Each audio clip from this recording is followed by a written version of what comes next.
Hey, everybody. So we have left the courthouse. It was kind of dispersing at that point. It is super cold out. And they said that they will not potentially be releasing what they've decided to do until 5 p.m. So wasn't staying out there that whole time. But wanted to talk about kind of some of what was happening while we were there. So Black Lives Matter was there. And when we first got there, we don't hide who we are. We wear our t-shirts and our hoodies and everything proudly. No masks. No masks. So people know who we are.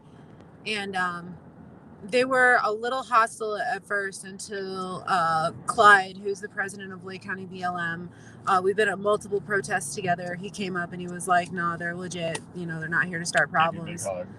Gave me a big hug on camera. So he is one of the few people that we actually talk to and we can agree to disagree. You know, obviously we don't see eye to eye on any of the subject matter. He's about to communication though.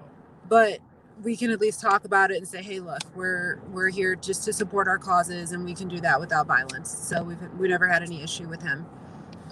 So he kind of called him off on us a little bit.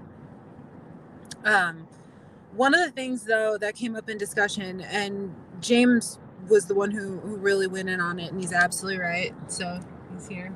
We're on our way to Wisconsin, so the truck is full. In a quarter mile, turn left onto Milwaukee. You know, I'm gonna let him tell you, just because it was his conversation, and I feel like he's gonna do a better job of it. So I'm just gonna turn the camera, and James is gonna tell the story. What part? Where you were talking to the guy about the criminal thing? Why BLM was there, and then the criminal thing. Just talk about it all. Guy came over, and he started talking about them being there, and I said it was a Hispanic. Kyle Rittenhouse, according to his intake paperwork into the county jail, was listed as Hispanic. I said, so a Hispanic killed two black people. Two white people, and Black Lives Matter came out. And he said, well, it's because of why they were there. And I said, they were there because they were looting and rioting. And he said, well, why were they looting and rioting? And I said, because a black man was shot because he was committing crimes, was carrying a knife, and the officers kept telling him to put the knife down. He refused, tried getting into a car that he was trying to steal, and wound up getting shot. And they were not happy about that. And then they brought up, if you want to talk about criminals, you guys have criminals on your side. And I said, what you've done in your past does not reflect who you are today. If you were a paper boy growing up and you became a doctor, are you forever known as a paper boy?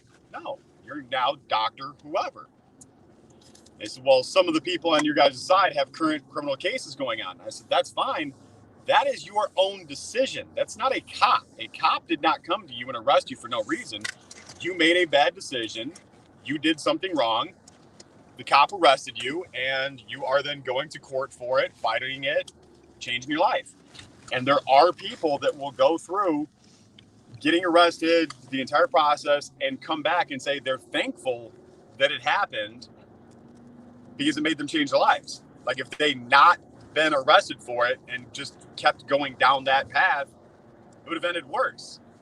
So being arrested is not always the worst thing that could possibly happen. Go ahead.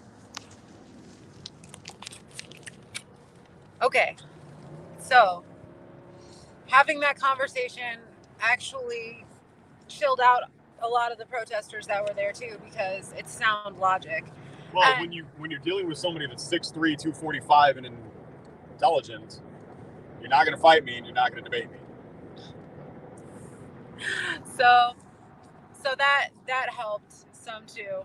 And the other thing that I have to say, and I tell everybody this, if you don't like why people are arrested or why they go to prison, all the cops do, they just have the cuffs. They don't create the laws that they have to enforce. And a lot of the times the cop will tell you, I don't like it, man, but you know, this is my job. I have to do it. So, now there are times where, you know, and everybody's had it, where they've given you a warning instead of a ticket, or, you know, let you go in certain cases if they can.